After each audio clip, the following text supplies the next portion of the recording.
បានធ្វើកឋិនអានិសង្សមានប្រាជ្ញាវិញ្ញា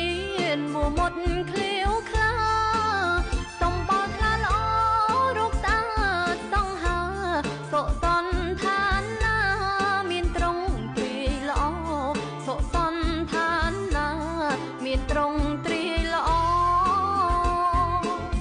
បានទៅសោយសុខក្នុងទេវឋានយូរឆ្នាំណាស់បានចាក់ឋានបន្តអស់បុណ្យចុតិកយើងមិនក្រីក្រសោយសុខបន្ត